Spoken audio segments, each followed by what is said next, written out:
I've always been a very, very competitive person.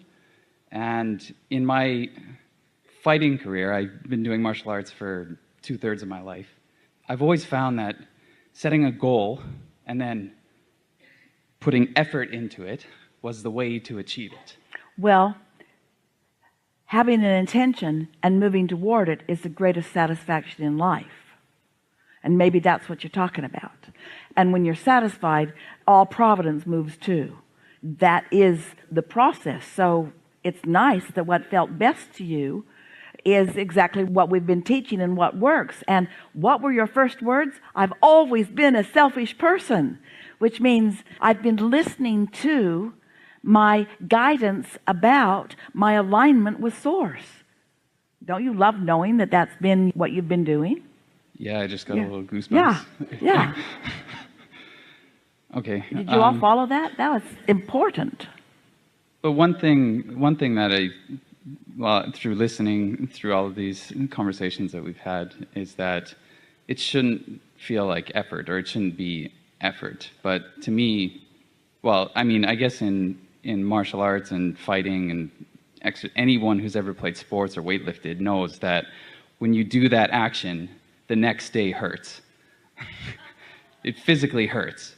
And so getting out of bed the next morning and thinking, I have to do this again, is often difficult. Well, we have a question for you. So when does it stop hurting? When I do it again. Yeah, when you focus and the energy starts flowing. Isn't that interesting?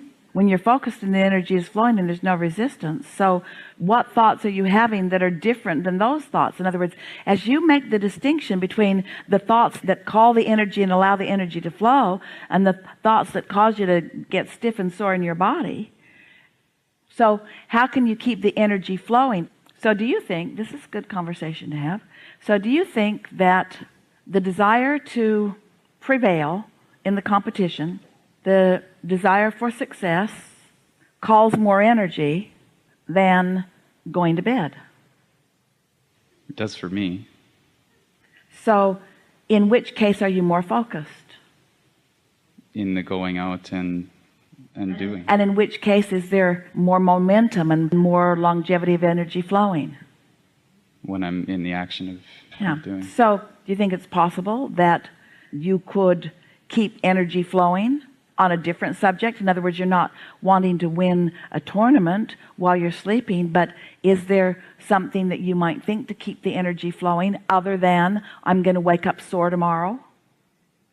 Because that's actually what you're doing. You're thinking the positive thoughts about the tournament and the negative thoughts about the way your body's going to feel tomorrow. And you might as well just think positive thoughts about both. You don't have to let what is rule the thought that you think. That's what we've been talking about all day here. You get to choose, and the universe will follow your thought. You don't have to follow the reality. This is the biggest discussion that we have with the most people. This is our strongest desire to soothe you all into a sort of different way of understanding your life experience, because the physical reality feels so real that it feels like it deserves your attention. And we want to say to you, by the time you wake up and you're sore in the morning, that ship has already sailed, so to speak. That's already been set into motion, and that is the outcome. But you could set other things into motion until eventually there would be something else that would be your experience. It's such an interesting thing, isn't it? On the one hand, you're really following your bliss, you're following your impulses on some subjects, and on others you're letting what is dictate the way you feel. And the conversations that we keep having are to help you to realize that on every subject you get to flow the energy. And how do you know that you're not in alignment with your source unless you allow yourself to have the experience where you feel it? And so the way your physical body feels is just an extension of emotion. Positive emotion feels better than negative emotion, and a good feeling body feels better than a not good feeling body. But the stiffness in your body is just a byproduct of the thoughts you've been thinking about that. Well, I didn't say I didn't like the feeling of being sore or beat up. you feel like you've done something. You feel a sense of accomplishment. You know, like if I go and do some squats and my legs are sore the next day, I know that what I've done is good for my body, and I feel good to myself that I've done that. So are you saying that in a sense there's a sense of justification in it, an earning in it, that there is no real gain without some pain? Yeah. Yeah. So then you decide how much pain you're willing to give up for how much gain, but there is limitation in that, isn't there? Yeah, and I've sort of hit the wall there, so I've had to stop my competitive martial arts entirely because I've had far too many injuries and broken bones and things like that. Well, the injuries do come from resistance. It's getting the cart before the horse just a little bit, because the human thought tendency is that I do these things and then I feel this way. And we want to say it's the other way around. You feel this way, which causes you to do those things, and then you get those results. And so that's why we realize that there is a reality that you're all living. And we ask a lot of you to set reality aside and not respond to your sore muscles, or not respond to the disease diagnosis, or not respond to the fact that your lover left you. We know it's asking a lot to ask you not to respond to what you're living in your now reality, or not respond to the discomfort in being a flight attendant. But you have to find a way of no longer responding to that before anything can improve. And that's that getting the energy before. And it would be easy if this were your first day here and you didn't already have thought patterns and momentum of thought that is tugging against this momentum of thought. But it's such an interesting thing, because this contrast is what produces this thought, and this contrast produces this vortex, and this contrast produced this new state of being, and yet this contrast can keep you from having this. So there's something about the knowledge of knowing when to do step 1 and when to do step 3. It's a good thing to make a decision. It's a good thing to feel competitive. It's a good thing to watch others in their evolution of their physical skills and balance. It's a good thing to watch them. It helps you to desire beyond what has been before. It's a good thing to ask things of your body that you have not asked of before, or maybe ask things of your body that maybe no one has achieved on a consistent basis before. That's all part of that step 1, and it puts wonderful things and causes wonderful potential for manifestation and a vibrational reality. And so then we ask you, if you'll focus upon the vibrational reality until you get these impulses, then what begins to happen is, right in the midst of your tournament, because you're so tuned in, this happens to you often, but it could happen to you more, your inner being will guide you to the timing. In other words, those impulses to move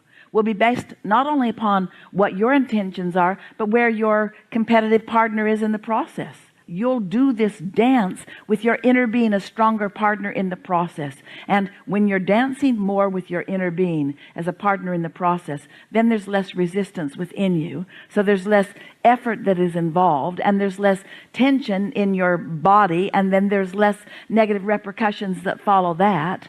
And people will begin saying about you, you seem to accomplish that with such ease.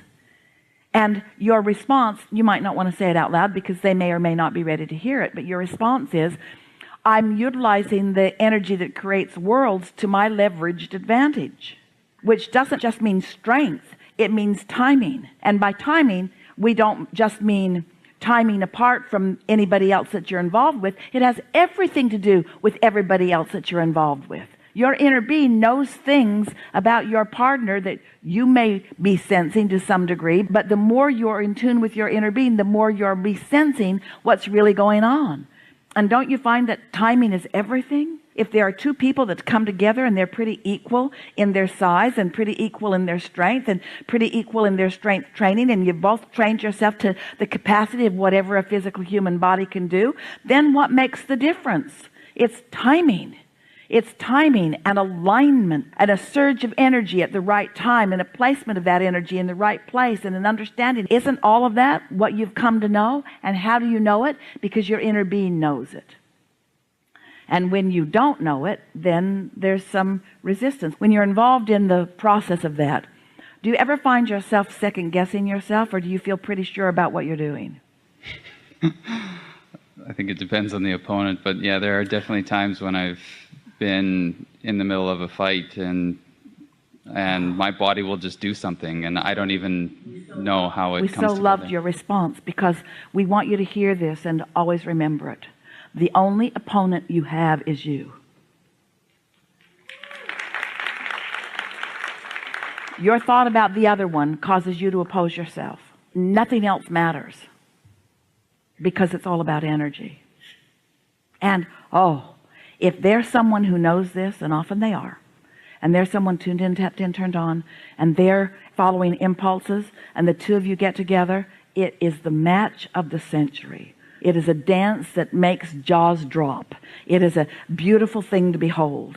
It's a willingness of two connected beings to bring who they are and what they know out here to this leading edge where manifestation happens. And in a tournament like that, neither one of you really care who comes out of it victorious, because you've both had the experience of the whole of you dancing the dance with the other. And your feeling of appreciation of what they evoked from you and their appreciation of what you evoked from them made for the most wonderful experience, you see. Yeah. Enough? Yep. Something more? No, it's okay. Thanks. Really good conversation. Thank you. Really good.